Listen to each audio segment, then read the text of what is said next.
जय Hind. The Jupiter classes के education platform पर आप सभी का बहुत बहुत स्वागत है। आज के इस वीडियो में हम लोग मुख्य रूप से बात करने वाले हैं दो चर वाला रैखिक समीकरण, जो परीक्षा की दृष्टि से बहुत ही इम्पोर्टेंट टॉपिक है, चैप्टर है, जहाँ से प्रश्न ऑब्जेक्टिव तो आते ही हैं। आपको बोर्ड एग्जाम में 5 अंक का सब्जेक्टिव एक प्रश्न रहेगा और यह एक निश्चित यहाँ से एक निश्चित प्रश्न रहता है, तो इसलिए इसको आप लोग बहुत ही अच्छे ढंग से सीख सकते हैं। और इसको सीखने के लिए आपको करना क्या पड़ेगा, ध्यान से और अभ्यास करके इस वीडियो को देखना होगा। मतलब ध्यान देकर देखना होगा और उसी टाइम अभ्यास करना पड़ेगा, बुक के क्वेश्चन को बनाना पड़ेगा। तो चलिए हम लोग सेशन की शुरुआत करते हैं। तो सबसे पहला बात यह है कि हम लोग को ये समझना चाहिए दो चरों वाला रैखिक समीकरण क्या होता है। तो सीधा बात है, कितने चर रहेंगे? 2 चर रहेंगे। रैखिक का मतलब बताए थे, पिछले वीडियो में बताया गया है। देखो, रैखिक बहुपद के बारे में बताया गया है। रैखिक बहुपद का मतलब होता है कि चर का अधिकतम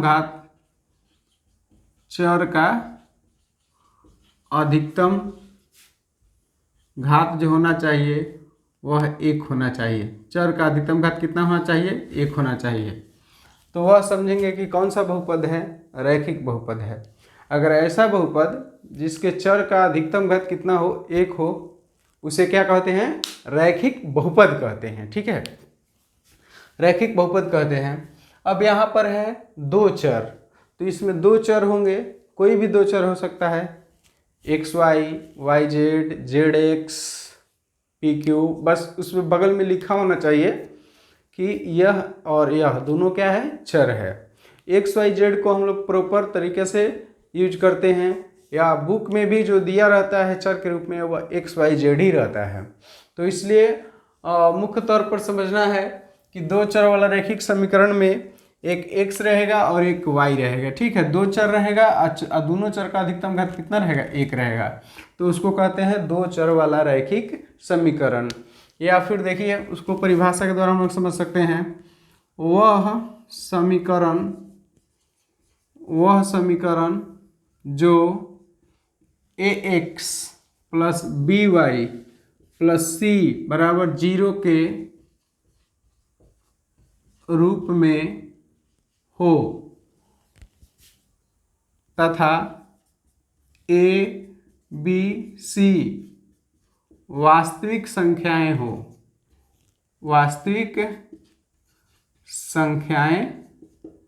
हो,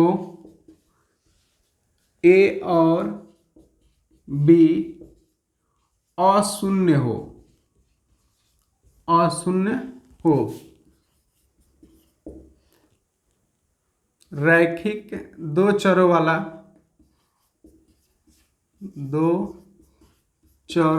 वाला रैखिक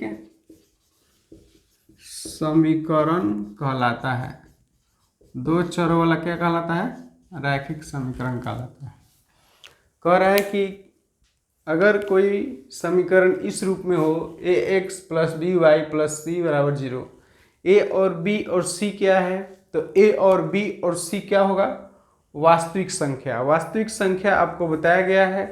प्लस में भी हो सकता है, माइनस में भी हो सकता है, भिन्न के रूप में भी हो सकता है। ठीक है, वास्तविक संख्याएं हो, a b c के जगह पर क्या हो? कोई भी वास्तविक संख्या हो, और a और b का मान, एक कंडीशन दिया है कि a और b का मान अशून्य होना चाहिए। अशून्य का मतलब हो गया कभी भी 0 नहीं आना चाहिए, कभी भी 0 नहीं होना चाहिए। जैसे अगर बात करते हैं तो देखिए जैसे जैसे 3x plus 2y minus 8 is equal to 0। ठीक है, 3x plus 2y minus 8 equal to 0। अब इसमें देखिए ax अगर उस रूप में लिखेंगे ax plus by plus c बराबर 0, तो यहाँ से हम लोग निकाल सकते हैं a का मान कितना हो गया, तो a बराबर 3 हो गया, b बराबर कितना हो गया 2 हो गया, c बराबर हो गया -8। तो यह क्या है, दो चरों वाला रैखिक समीकरण है। कैसे, क्योंकि इसमें आ रहा है दो चर, दो गो चर आ रहा है, एक चर x हो गया और एक चर क्या हो गया y, और इसका घात कितना है 1 और इसका घात कितना है 1। इस तरीक़ा से दो चर हो और उसका अधिकतम घात कितना हो, पावर कितना हो 1 हो, उसे कहते हैं दो चरों वाला रैखिक समीकरण। उसे क्या कहते हैं, दो चरों वाला रैखिक समीकरण कहते हैं। तो ये हो गया a b और c का मान हो गया। तो चलिए इसको कहते हैं x का गुणांक, इसको दो को कहते हैं y का गुणांक यानी b को, और जिसमें कोई चर नहीं होता है उसको कहते हैं अचर पद। क्या कहते हैं, अचर पद। ठीक है, अब हम लोग को समझना है कि दो चर वाला जो रैखिक समीकरण होगा उसमें दो समीकरण होंगे। कितने समीकरण होंगे, दो समीकरण होंगे। या फिर ऐसा समझिए कि ax plus by plus c बराबर 0। ये एक बात ध्यान में रखेंगे और इसको याद रखेंगे। ठीक है, इसको ध्यान में रखना है और समझ लीजिए इसको। ठीक है, कि ax plus by plus c ये अगर रैखिक समीकरण है, तो अगर इसके हम लोग ग्राफ का बात करते हैं, आलेख का बात करते हैं, ग्राफ रैखिक समीकरण का आलेख या ग्राफ की अगर बात की जाए, तो रैखिक समीकरण अगर इस तरीका से है, दो चर वाला हो या एक चर वाला हो। ठीक है, रैखिक समीकरण का अगर हम लोग आलेख खींचेंगे तो हमें मिलेगा एक सरल रेखा। क्या मिलेगा, एक सरल रेखा प्राप्त होगा। आलेख के रूप में क्या प्राप्त होगा, सरल रेखा। आलेख के रूप में, आलेख के रूप में क्या मिलेगा, सरल रेखा। ठीक है, अगर दो एक ही तल में, ये एक बात हो गया। दूसरा बात इसको ध्यान में रखेंगे कि अगर एक ही तल में, एक ही तल कहने का मतलब कि बोर्ड जो है एक तल है, बोर्ड क्या है, एक तल है। अगर एक ही तल में दो रैखिक समीकरण का आलेख खींचा जाए, जैसे दो समीकरण हो गया, एक हो गया a1x plus b1y plus c equal to 0, और एक हो जाएगा a2x plus b2y plus c2 equal to 0। ये समीकरण एक मानेंगे और इसको समीकरण दो मानेंगे। इसी को समीकरण कहते हैं। समीकरण को जब भी लिखना होगा तो रोमन अंक में लिखना होगा। किस में लिखना होगा, रोमन अंक में लिखना होगा। अब देखेंगे दो चर वाला रैखिक समीकरण, तो ये हो गया दो समीकरण। ठीक है, अगर दोनों कह रहा है, प्रश्न में कह रहा है दोनों अगर एक ही तल में हो, एक ही तल कहने का मतलब है कि दोनों में x y करके दिया है, अगर एक ही तल में होगा तो उनका आलेख खींचेंगे तो दो सरल रेखा मिलेगा। तो क्या हो सकता है, उसमें तीन तरीका का कंडीशन होगा। अगर ग्राफ खींचेंगे इसका और इसका, इसमें तीन कंडीशन होगा। ठीक है, एक दो तीन कंडीशन होगा। सबसे पहला बात कि रैखिक समीकरण का आलेख खींचेंगे तो एक सरल रेखा प्राप्त होगा। अगर इन दोनों का आलेख एक ही तल में खींचा जाए, एक ही तल में अगर आलेख खींचते हैं तो एक क्या मिलेगा कि दोनों रेखाएं कभी ऐसे, एक का आलेख खींचे तो ऐसे हो गया, एक का खींचे ऐसे, दोनों सरल रेखा है लेकिन कट करेगा एक जगह पर। ठीक है, और किसी में ऐसे मिलेगा, एक दूसरे को कट ही नहीं करेगा, एकदम बिल्कुल समांतर होगा। और किसी में ऐसे मिलेगा कि एक के ऊपर दूसरा का रहेगा, एक के ऊपर एकदम दूसरा रहेगा, एक के ऊपर ऐसे दूसरा रहेगा। अब समझ लीजिए ये हो गया आलेख, या इसको कहेंगे ग्राफीय निरूपण। रैखिक समीकरण को अगर हम लोग इस रूप में कर रहे हैं तो उसको कहते हैं ग्राफीय निरूपण या उसको कहेंगे आलेख निरूपण। अब इसको हम लोग थोड़ा सा एक बहुत ही अच्छा तरीका से समझते हैं, क्योंकि यहाँ से आपको ऑब्जेक्टिव प्रश्न बहुत ही अधिक देखने को मिलेंगे, तो इसको समझना बहुत ही ज़रूरी है। देखिए यहाँ तक आपको क्या करना है कि इसको पहले लिख लेना है और इसको अब हम समझाते हैं बहुत ही डिटेल से, ठीक है। चलिए इसको हम अब हटा देते हैं।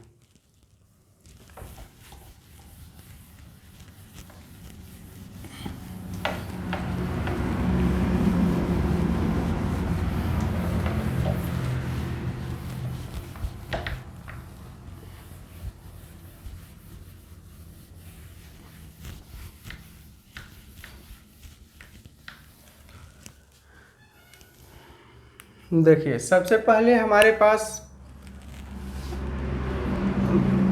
इसको समझ लेते हैं रैखिक समीकरण के हल। रैखिक समीकरण को हल करने की विधि। पहले देखिए ये वाला 1 मिनट का काम है। देखिए एक होगा आपका ग्राफीय विधि। कौन सा हो जाएगा? ग्राफीय विधि, या उसको कहते हैं आलेखीय विधि। आलेखीय विधि। आप 2 चर वाले रैखिक समीकरण को किस विधि द्वारा हल कर सकते हैं? तो आलेखीय या ग्राफीय विधि द्वारा हल कर सकते हैं। और उसके बाद है बीजगणितीय विधि।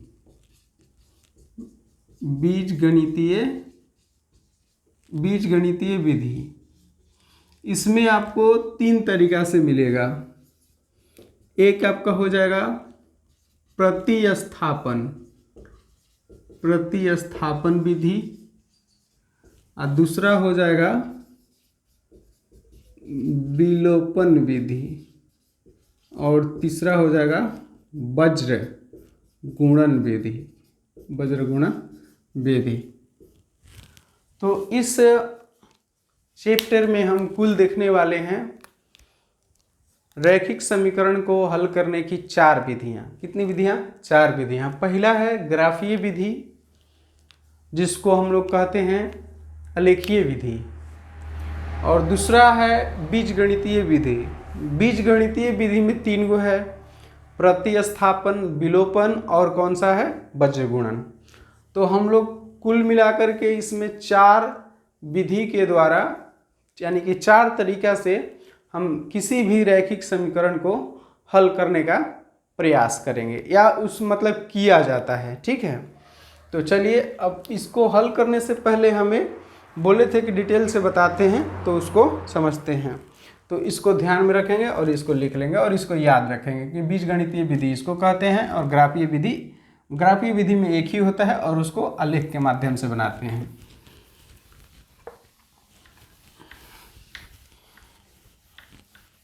देखिए सबसे पहले रैखिक समीकरण में अनुपात अगर पता चल जाए, अचर पद का अनुपात पता चल जाए, या चर के गुणांक का अनुपात, उसके आधार पर हम लोग उसके बहुत सारे डेटा को एकत्रित कर सकते हैं। जैसे देखिए ये हो गया पहला समीकरण, a1x + b1y + c1 = 0, a2x + b2y + c2 = 0।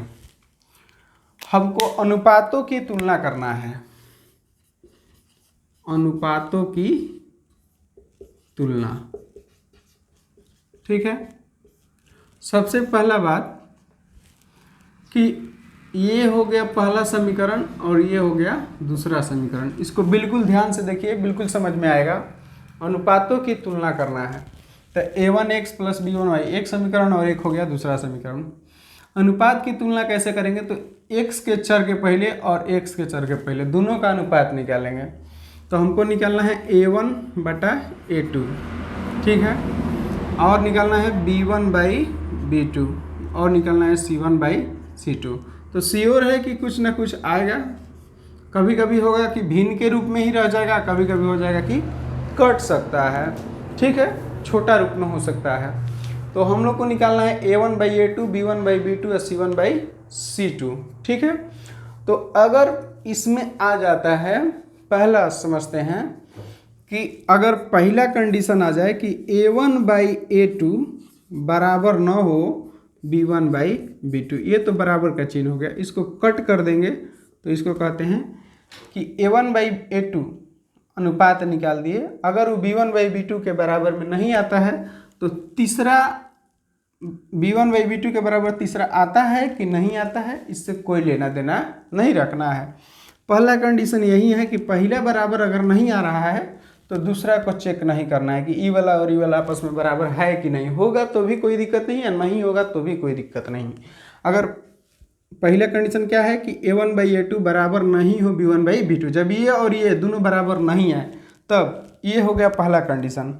तो देखिए इसमें क्या होता है कि अगर इसका ग्राफ खींचेंगे इस कंडीशन में कि एक ऐसा दो समीकरण दिया हो जिसमें इस तरह इस रूल को फॉलो करें, तो इसका अगर ग्राफ खींचेंगे तल में आलेख की कॉपी पर, तो आपको ऐसे प्राप्त होगा, ठीक है, इस तरीक़ा से कोई एक जगह पर, यानी कि ये मान लेते हैं कि पहला का हो गया और ये दूसरा का हो गया, तो दोनों एक बिंदु पर कट करेगा।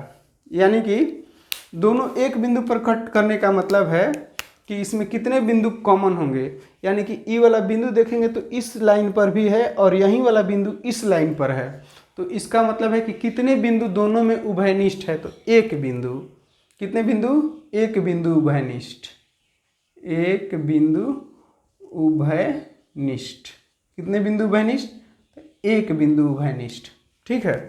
कितने बिंदु उभयनिष्ठ हो गए, तो एक बिंदु। अब एक बिंदु उभयनिष्ठ होगा, दोनों आलेख में, दोनों समीकरण के आलेख में एक ही ऐसा बिंदु है जो दोनों में है, तो जो दोनों में कॉमन होता है, उभयनिष्ठ होता है, वही हल होता है। तो इस तरह का इसका आंसर पूछा जाएगा कि इसका आंसर कितना आएगा, यानी कि हल करेंगे तो कितने तरह का आंसर आएगा, तो मात्र एक तरह का आएगा। पूछेंगे क्यों, क्योंकि दोनों समीकरण का आलेख खींचने पर केवल और केवल दोनों में एक बिंदु उभयनिष्ठ होता है, और एक बिंदु उभयनिष्ठ होगा तो इसका हल जो होगा केवल एक हल होगा, केवल एक हल। अच्छा, एक है, केवल एक हल होगा, ठीक है। और बात समझ लीजिए कि जिसके समान कोई दूसरा नहीं हो उसको क्या कहते हैं। एक हिंदी में है कि जिसके समान दूसरा कोई न हो उसे क्या कहते हैं, तो उसको कहते हैं अद्वितीय। तो यहाँ पर इसको कहते हैं कि इसका क्या होगा, अद्वितीय हल होगा। तो यही है, अद्वितीय कहिए चाहे केवल एक हल कहिए, अद्वितीय हल होगा, यानी कि इसके समान दूसरा अब कोई हल नहीं होगा इसमें, ठीक है। तो एक कंडीशन ये हो गया। अब इसमें सुनिए कि इसकी रेखाएं क्या कर रही है, प्रतिच्छेद कर रही है। तो अगर ये वाला कंडीशन हो जाएगा कि A1/A2 बराबर नहीं B1/B2, तो इसके आलेख एक दूसरे को, चाहे इस आलेख में, एक मिनट, इसके आलेख में रेखाएं एक दूसरे को प्रतिच्छेद करती है। क्या करती है, प्रतिच्छेद करती है। तो ये हो गया। और एक इसमें एक और समझना पड़ेगा कि जब A1/A2 होगा, A1/A2 बराबर नहीं होगा B1/B2 के, तो उसका ग्राफ देखेंगे तो ऐसा होगा, और उसको कहेंगे कि प्रतिच्छेद करेगा। प्रतिच्छेद अगर कोई करता है ग्राफ, तो एक बिंदु पर करेगा और एक बिंदु दोनों में होगा। इस बिंदु को देखेंगे तो इस लाइन में भी होगा और इस लाइन में होगा, तो इसका मतलब एक बिंदु उभयनिष्ठ है, तो इसका केवल एक हल होगा, इसको अद्वितीय हल कहेंगे, ठीक है। इसके आलेख में रेखाएं एक दूसरे को क्या करती है, प्रतिच्छेद करती है। एक और पूछा जाता है संगत और असंगत। क्या पूछा जाता है, संगत और असंगत। समीकरण दे देगा और कहेगा कि संगत है या असंगत, तो हमको वहाँ पर थोड़ा सा भी दिक्कत नहीं होगा, इसलिए क्योंकि हम इसको बारीकी से समझ रहे हैं। क्यों, देखिए, अब कोई भी रैखिक समीकरण का आलेख है, अगर वह एक दूसरे को काट रहा है या फिर दोनों एक दूसरे में सटा हुआ है, अगर उसका हल है, अगर उसका हल होगा तो वह संगत होगा। क्या होगा? संगत होगा। क्या होगा? संगत होगा। तो एक बात ध्यान में आ गया कि क्या होगा? यह संगत। जिसका हल होगा वह संगत होगा, जिसका हल नहीं होगा वह क्या होगा? असंगत होगा। तो इसको हम संगत असंगत वाला पूछेंगे। अगर हल होगा, एक हल हो चाहे 10 गो हल हो, हल का मतलब अगर उसका एक आंसर आए या 10 आंसर आए, चाहे अनंत आंसर आए, तो उसको क्या कहेंगे? संगत कहेंगे। जिसका कोई हल नहीं होगा तो उसको क्या कहेंगे? असंगत। हल होने का मतलब है कि दोनों रेखाओं में उभयनिष्ठ बिंदु होगा। हल नहीं होने का मतलब है कि दोनों रेखाओं में कोई भी उभयनिष्ठ बिंदु नहीं होगा, यानी कि दोनों का आलेख जो है रेखा का वह अलग अलग होगा। उसको हम लोग क्या बोलेंगे? कोई हल नहीं होगा। देखिए रैखिक समीकरण में ये जो है ना, ये समीकरण एक रेखा का है, रेखा का समीकरण है, ये भी एक रेखा का है, क्योंकि इसका ग्राफ खींचेंगे ना तो रेखा आएगा, तो उसको रैखिक समीकरण कहते हैं। अब देखिए इसका दूसरा कंडीशन जो है,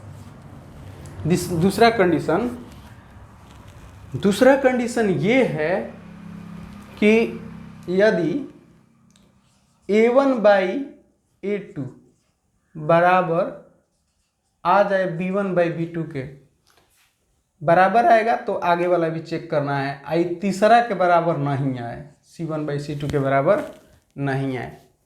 ठीक है, a1/a2 बराबर b1/b2 होगा, लेकिन c1/c2 नहीं होगा।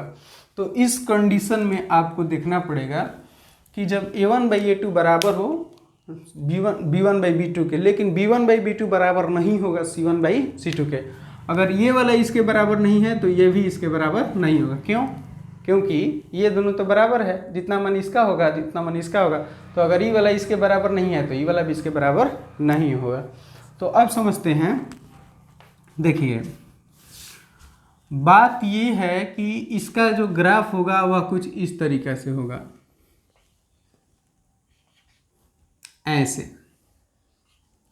ऐसे भी रेखा हो सकता है, या ऐसे कह सकते हैं कि एक रेखा ऐसे होगा, एक ऐसे होगा, दूसरा ऐसे करके होगा, या दोनों ऐसे होगा, या दोनों ऐसे होगा, या दोनों इस तरीके से होगा। ठीक है, मतलब कट नहीं करेगा। ठीक है, तो इसको हम लोग कहते हैं, वह एक दूसरा दोनों को कभी नहीं कट करेगा। इधर बढ़ाएंगे तो भी कट नहीं करेगा और उधर बढ़ाएंगे तो भी कट नहीं करेगा। इसको इधर करेंगे उधर करेंगे, कभी भी एक दूसरे को नहीं काटता है। तो इसका मतलब एक ही होता है कि दोनों के बीच का जो दूरी होता है वह हमेशा बराबर होगा। आगे बढ़ाएंगे या पीछे बढ़ाएंगे बराबर बराबर आएगा। तो इस तरह की रेखाएं को हम लोग कहते हैं समांतर रेखा। अच्छा ये बताइए कि इस तरह के रेखा जब कहीं पर कट नहीं कर रहा है तो इसका कोई हल होगा? इस दोनों में पूछेंगे कि कोई बिंदु उभयनिष्ठ है। मान लें कि जो यहाँ पर बिंदु होगा वह वही बिंदु इसमें होगा? नहीं होगा, नहीं होगा। जैसे देखिए आपको समझाते हैं। देखिए अगर ये वाला हो गया x और ये वाला हो गया y, x डैश, और ये y और ये y डैश। मान लेते हैं कि ऐसे हम दो ले लिए हैं। ठीक है, यहाँ पर 1 2 3 4 5 ऐसे किए हैं। यहाँ पर है 1, यहाँ पर 2, यहाँ पर 3, यहाँ पर 4। तो समझिए कि यहाँ पर जो बिंदु है वह यहाँ पर नहीं होगा। देखिए यहाँ पर जो बिंदु है वह वाला इसमें नहीं हो सकता है, कोई भी नहीं हो सकता है। जैसे यहाँ वाला लेते हैं तो इसका मान है 2 और 2, यहाँ वाले लेंगे तो इसका मान हो गया 2 4। तो दोनों बिंदु का निर्देशांक एक ही है? नहीं न है, नहीं है। दोनों अगर सेम रहता तो कहेंगे कि दोनों बिंदु क्या है? उभयनिष्ठ है। तो उभयनिष्ठ आप लोग समझ गए होंगे बढ़िया से।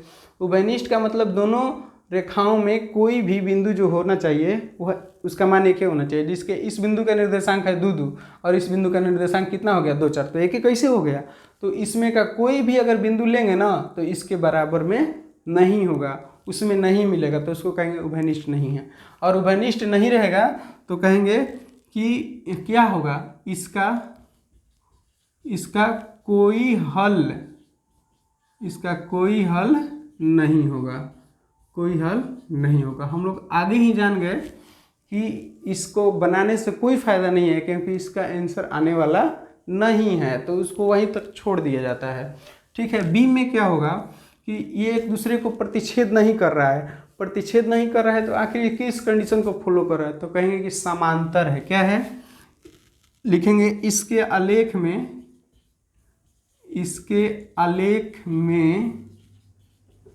रेखाएं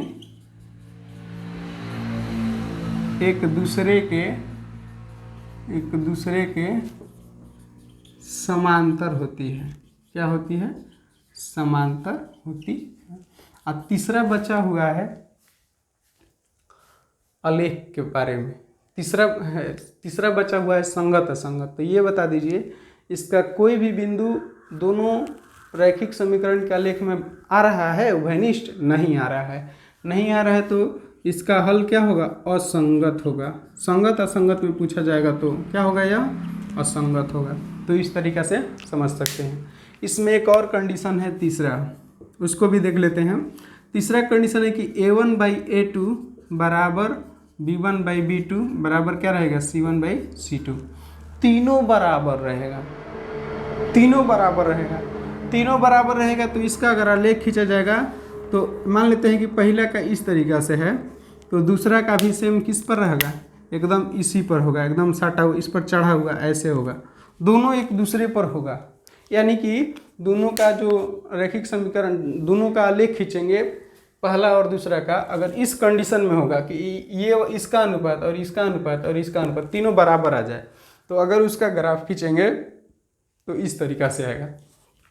इस तरीक़ा से आएगा तो उसको कहते हैं, अच्छा बताइए जो बिंदु इसमें होगा वही वाला दूसरा में भी होगा, क्योंकि तो आपस में एक ही जगह पर है, तो इसके एक बिंदु उभयनिष्ठ होंगे नहीं, इसके पता नहीं कितने, इसको कहते हैं अनगिनत बिंदु उभयनिष्ठ। इसमें लिखेंगे कोई बिंदु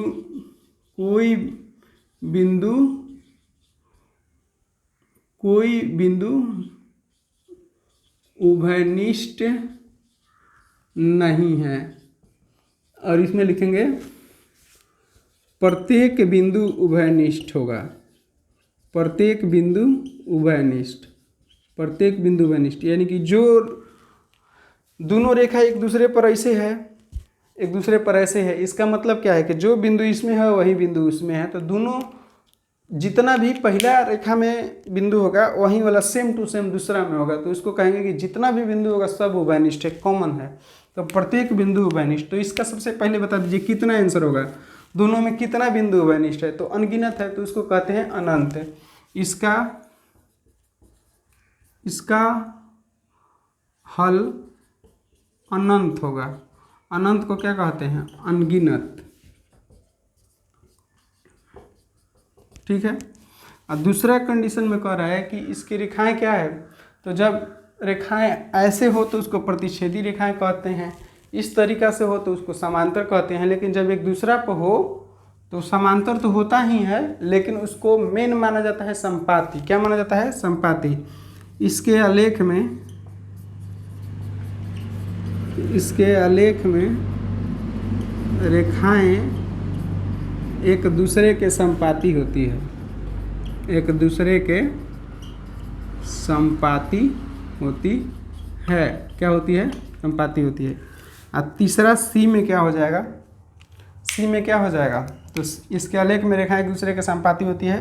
और तीसरा हो जाएगा कि इसका अगर हल होगा तो संगत और असंगत बताना है, संगत होगा कि नहीं होगा, संगत नहीं होगा तो असंगत होगा। तो जिसके हल आते हैं वो संगत, जिसके हल नहीं होंगे वो असंगत, तो इस क्या हो जाएगा, असंगत हो जाएगा।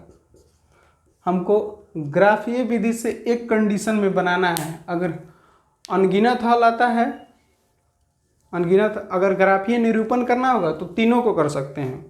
अगर कहेगा कि ग्राफीय विधि द्वारा हल निकालिए, तो हल हमको एक ही कंडीशन में निकल कर आएगा, क्योंकि इसमें तो अनगिनत हल आएगा, तो इसको हम लोग निकाल नहीं सकते हैं। अनगिनत कैसे निकालेंगे, ठीक है। और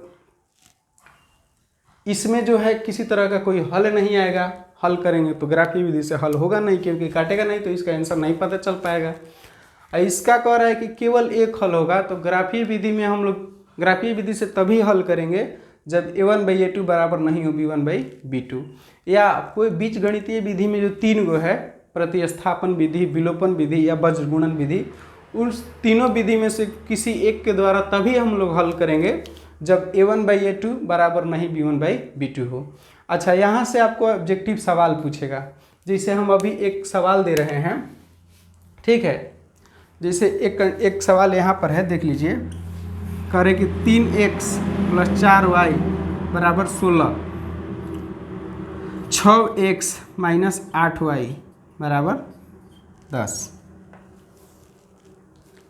कह रहा है कि बताइए इसका हल संगत है या असंगत है। संगत असंगत बताना है।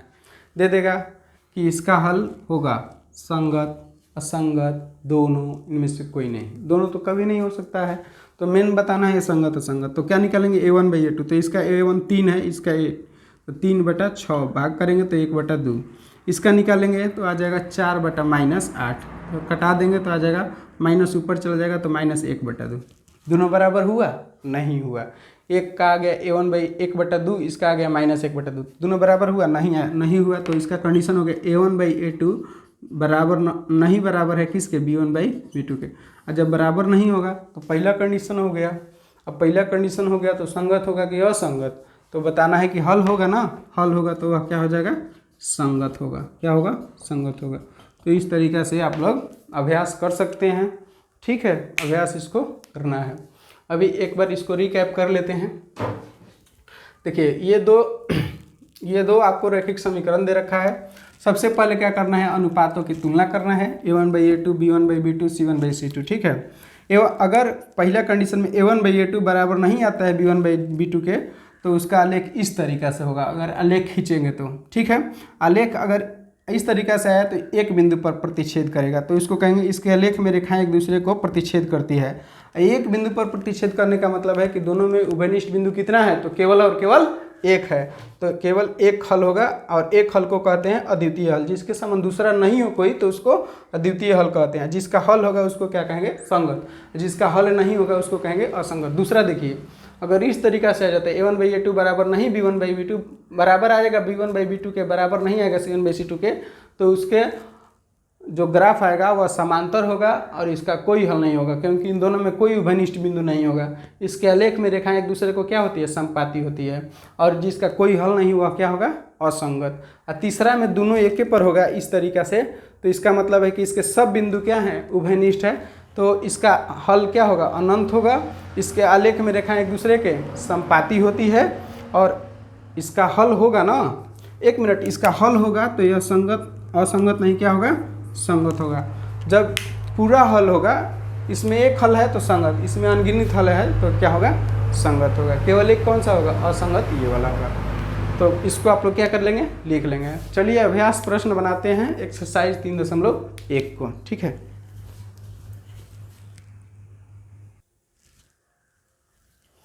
देखिए ये जो प्रश्न लिखा हुआ है ये एक्सरसाइज 3.1 का है, ठीक है। एक्सरसाइज कितना है, 3.1 का है, ठीक। पहला सवाल है, आफ्ताब अपनी पुत्री से कहता है, एक आफ्ताब है और वह अपनी बेटी से कह रहा है, क्या कह रहा है कि 7 वर्ष पूर्व मैंने पहले, 7 वर्ष पहले मैं तुमसे 7 गुनी आयु का था, मैंने 7 गुना था, ठीक है। 7 वर्ष पहले तुमसे 7 गुनी आयु का था, लेकिन 7 वर्ष पहले का बात कह रहा है। और फिर कह रहा है कि अब, माने अभी, अब से कह रहा है कि अभी जो है उसके 3 साल बाद, यानी कि 3 वर्ष बाद मैं तुमसे केवल 3 गुनी आयु करा जाऊँगा। यानी कि आज के डेट के बाद अगर 3 साल बाद आपका, और मैंने अपनी बेटी से कहता है कि तुम्हारा और मेरे आयु का जो होगा गुना, वह तुम्हारे आयु में अगर 3 से गुना कर देंगे तो मेरा आ जाएगा। कह रहे कि 7 वर्ष पहले तुम्हारे आयु में 7 से गुना करेंगे तो जितना आयु होगा वह मेरा होगा। कि 7 वर्ष पूर्व, यानी कि 7, अभी तुम्हारा जो उम्र है उसके 7 वर्ष पहले, यानी कि तुम में से 7 घटा करके और मेरे में से 7 घटा करके देखेंगे तो जितना तुम्हारा उम्र होगा उससे 7 गुना मेरा उम्र होगा। कह रहे कि 3 वर्ष बाद, यानी कि दोनों आदमी में अगर 3 वर्ष जोड़ दिया जाए, बाद कहेगा तो जोड़ना है। तो अभी मेरा उम्र मान लेते हैं कि 25 है, 26 है, तो 26 3 वर्ष बाद पूछेंगे तो कितना हो जाएगा, 29 हो जाएगा। 29 हो जाएगा। और 7 वर्ष पहले पूछेंगे तो 26 में से 7 घटाएंगे अगर हम तो कितना हो जाएगा, 19 हो जाएगा।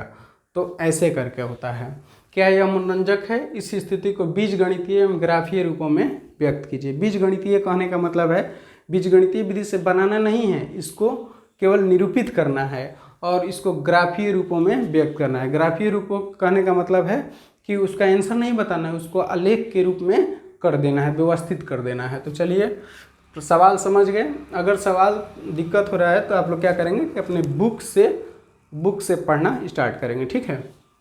सवाल अगर बार बार पढ़ते हैं तो आपको दिमाग में सेट होने लगता है कि क्या करना है। देखिए, आफ्ताब, तो सबसे पहले मानना पड़ेगा, वर्तमान आयु मानेंगे। माना कि आफ्ताब की वर्तमान आयु, आफ्ताब की वर्तमान आयु कितना, x, ठीक है। तथा उसके पुत्री की वर्तमान आयु, वर्तमान मालूम नहीं है तो क्या कर लेंगे, y, ठीक है। पहला कंडीशन में चलते हैं।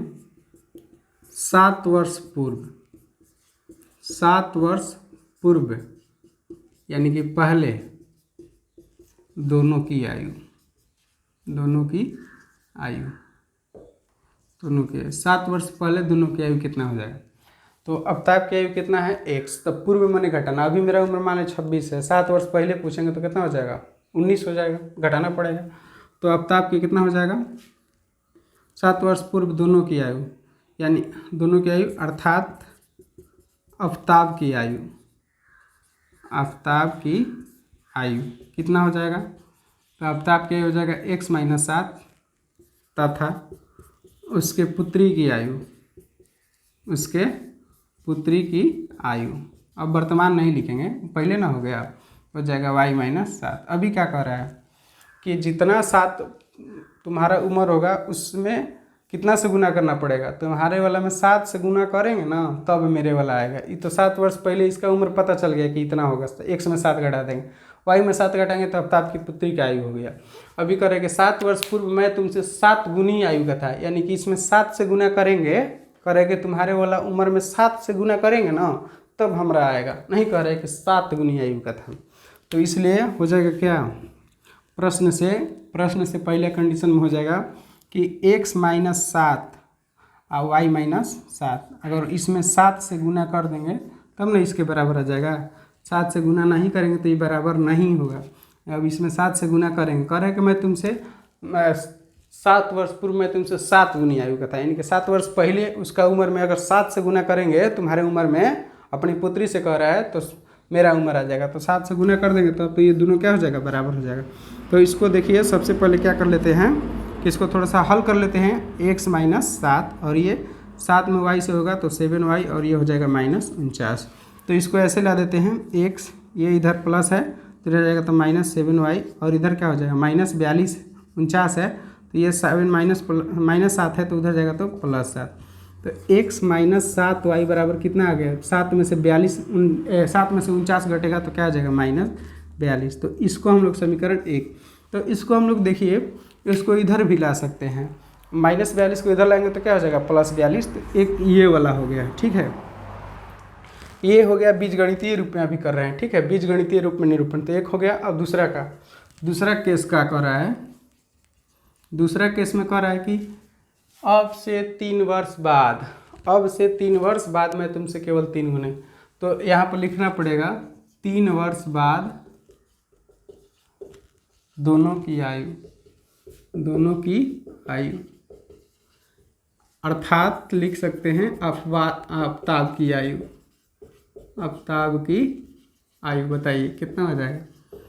तो वर्तमान में कितना है, कह रहे हैं ना कि अब से 3 वर्ष बाद, यानी कि वर्तमान से 3 वर्ष बाद, तो कितना हो जाएगा x + 3 तथा उसके पुत्री की आयु कितना हो जाएगा, ये हो जाएगा y + 3। अब क्या कर रहा है कि तुम्हारे उम्र से 3 वर्ष बाद अगर देखा जाएगा तो तुम्हारी उम्र से मात्र 3 गुना रह जाऊंगा, यानी कि तुम्हारे उम्र में 3 से गुना कर देंगे तो हमारा उम्र आ जाएगा, आफ्ताब कह रहा है। तो कितना हो जाएगा x प्लस 3, ये तो आफ्ताब का हो गया और ये हो गया उसकी पुत्री का यानी कि बेटी का। अगर उसमें हम लोग 3 से गुना कर देते हैं तो इसके बराबर आ जाएगा। तो ये हो गया कंडीशन। तो x और देखो y में 3 से गुना करेंगे क्या हो जाएगा 3y प्लस 9। अब यहाँ पर समझने वाली बात है कि यहाँ करके लिख देते हैं, यहाँ भी लिख सकते हैं, कोई दिक्कत नहीं है। हो गया। यहाँ पर देखेंगे तो हो जाएगा x माइनस 3y, उधर प्लस 3 है तो उधर जाके घटेगा तो 9 माइनस 3, तो यह आ जाएगा x माइनस 3y बराबर 6 आ गया। तो ये हमारा आ गया दूसरा समीकरण। अब इसको कहते हैं बीजगणितीय रूप में व्यवस्थित करना। इसको हम लोग बीजगणितीय रूप में व्यवस्थित कर दिए हैं। अब इसका क्या करना है कि ग्राफ खींचना है। क्या करना है? ग्राफ खींचना है। तो ग्राफ खींचने के लिए हमको यहाँ तक आप लोग इसको लिख सकते हैं, ठीक है, और उसके बाद आगे बढ़ते हैं। तो इसको लिख लीजिए, ठीक है। हमको केवल ये याद रखना है, x माइनस 7y बराबर माइनस 42, x माइनस 3y बराबर 6, ठीक है।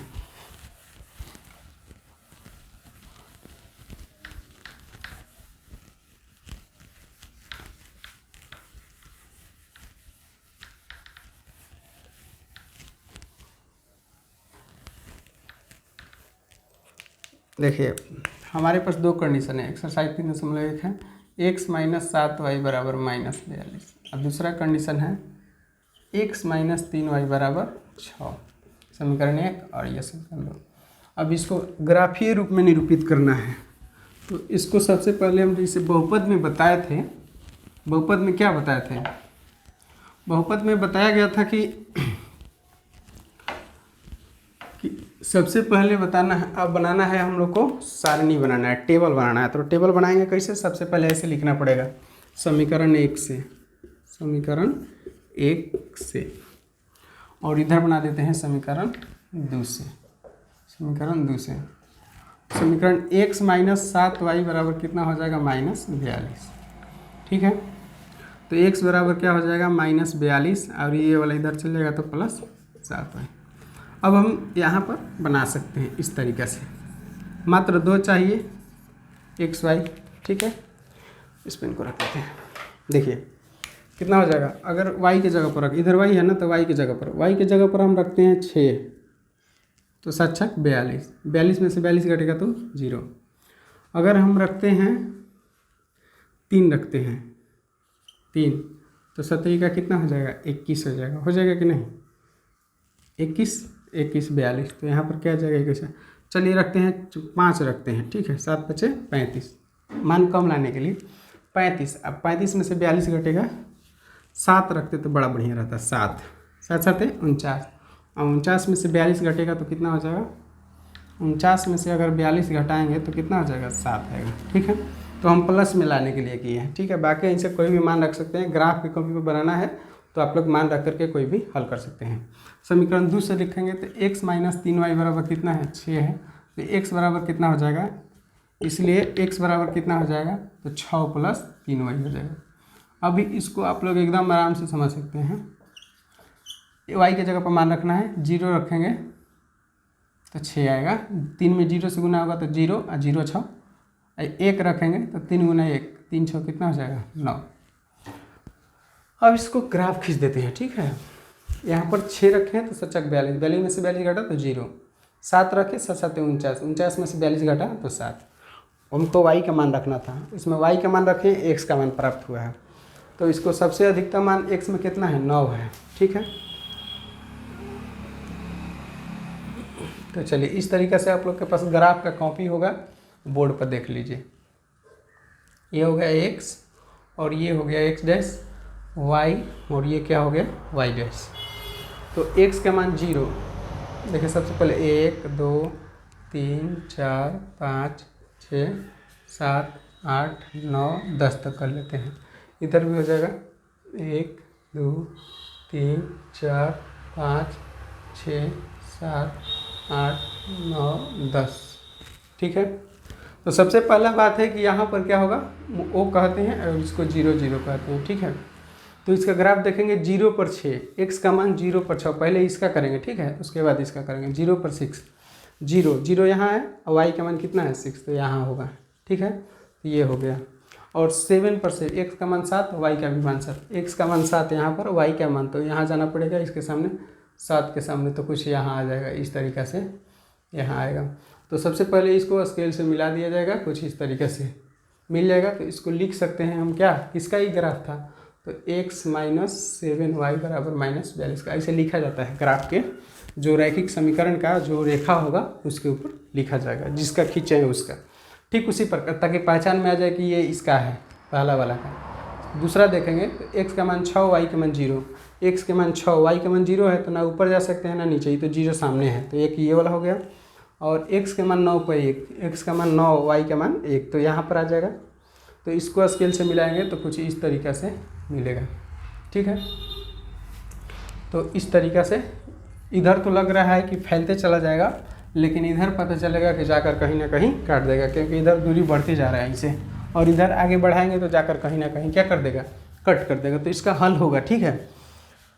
अब हम लोग को इतना ही करना था, अगर हल निकालना होता तो निकलेगा, ठीक है, लेकिन आगे जा कर के कट करेगा, मान अधिक लेना पड़ता है, ठीक है। एक्स का मान 0।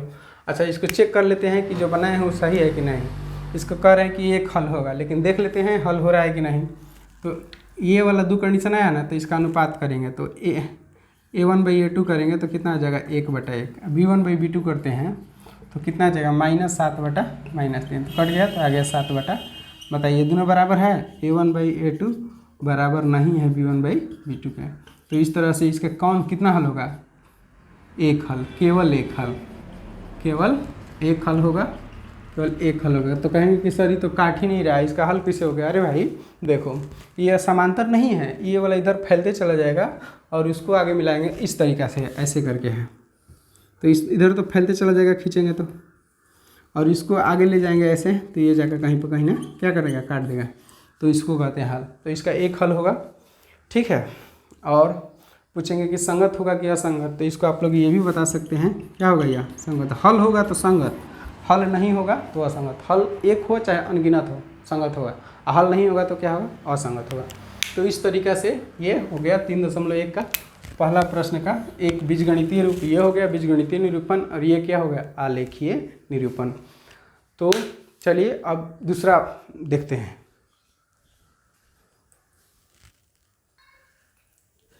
देखिए ये एक्सरसाइज 3.1 का दूसरा प्रश्न और तीसरा प्रश्न, इसको हम हल करते हैं। देख लीजिए, समझ लेते हैं। कह रहा है कि क्रिकेट टीम में एक कोच ने 3900 रुपया में, कोच जो होता है 3900 रुपया में 3 बैट यानी कि बल्ला और 6 गेंदें खरीदी। बाद में उसने एक और बल्ला यानी कि एक बल्ला खरीदता है तथा उसी प्रकार के 2 गेंद खरीदता है, 1300 रुपये में खरीदी। इस स्थिति को बीजगणितीय तथा ज्यामितीय रूपों में व्यक्त कर। तो सबसे पहले हम क्या करते हैं, केस 1 लेते हैं। सबसे पहले मान लेते हैं, माना कि एक बल्ला का मूल्य कितना है भाई, मान लेते हैं x मानना पड़ेगा, 100 रुपया, ठीक है। तथा एक गेंद का मूल्य कितना है, एक गेंद का मूल्य हो गया y रुपया। एक बल्ला का मूल्य x, तो 3 बल्ला का कितना हो जाएगा, 3x। तो केस 1 में चलेंगे तो हो जाएगा 3x प्लस एगो गेंद का मूल्य कितना है, एगो गेंद का y, तो 6 गेंद का हो जाएगा 6। जिसे मान लेते हैं एक गेंद का 10 रुपया, तो 6 गेंद का कितना हो जाएगा, 10 का 60 गुना किया ना, तो एक गेंद का हो गया y, तो 6 गेंद का कितना हो जाएगा, तो दोनों में गुना करेंगे हो जाएगा 6y, तो हो जाएगा 6y। कह रहा है कि 3 गो बाला 6 गो गेंद, दोनों को जोड़ देने पर कितना आना चाहिए, 3900, यानी कि 3900। ये हो गया पहला कंडीशन। और ठीक उसी प्रकार से अगर दूसरा देखेंगे, दूसरा केस, ठीक है, दूसरा देखते हैं। तो कह रहा है कि एक बल्ला का तो हम मूल्य लिख दिए हैं, x है, प्लस कह रहा है कि उसी प्रकार की 2 गेंद, तो एक गेंद का y, 2 गेंद का हो जाएगा 2y, बराबर कितना रुपया में कह रहा है, कि 1300 रुपया में खरीदा है, ठीक है। तो ये हो गया दूसरा कंडीशन। तो ये हम लोग का एक हो गया आंसर, कौन सा, तो एक को कहते हैं कौन सा, बीजगणितीय। तो बीजगणितीय में निरूपित कर दिए। अब क्या करना है, ज्यामितीय।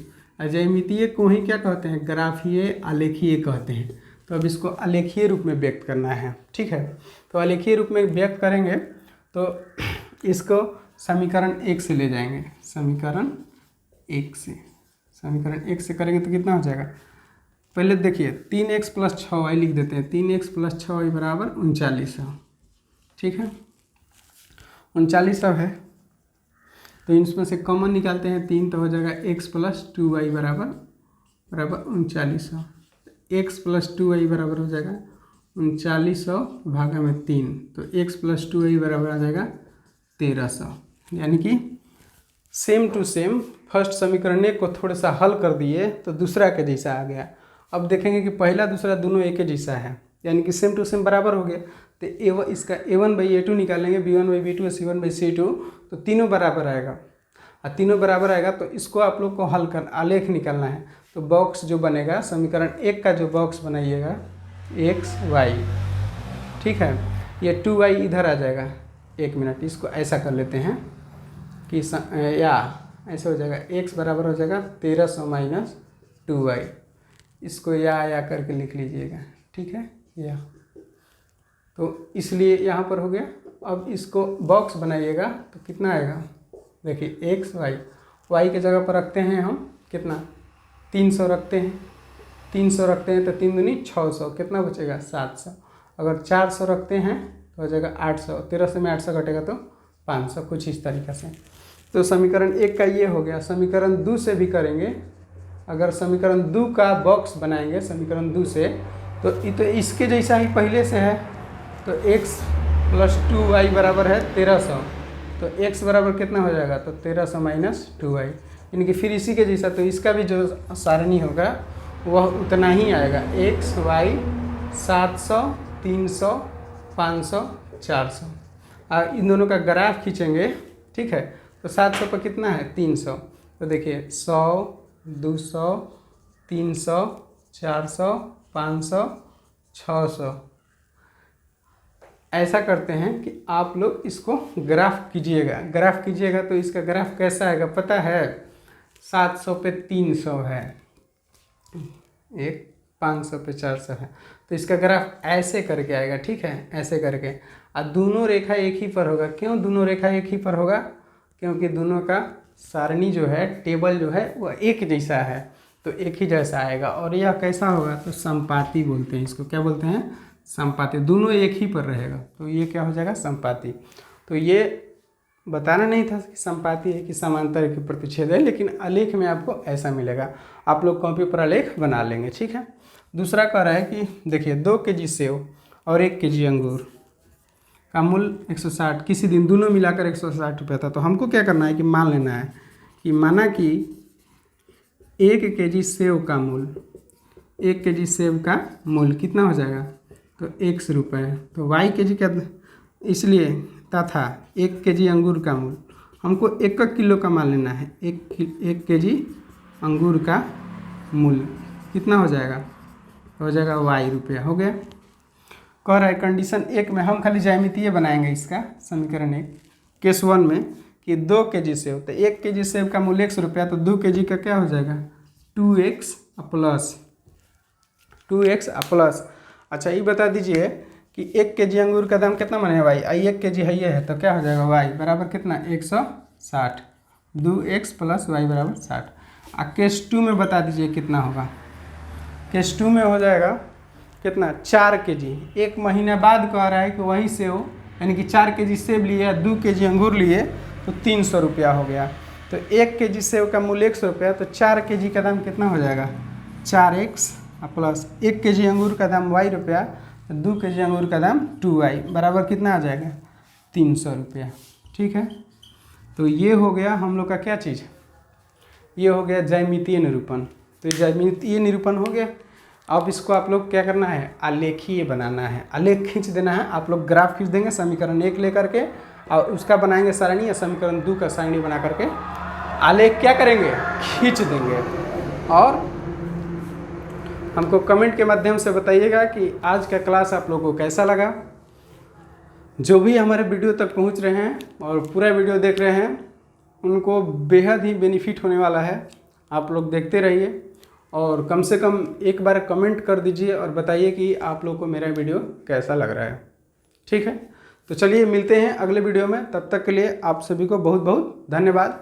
अपना ख्याल रखें और अपनी माँ का ख्याल रखें और अपने पिता का, यानी कि अपने पूरे परिवार का ख्याल रखें और अपना भी ख्याल रखें। जय हिंद,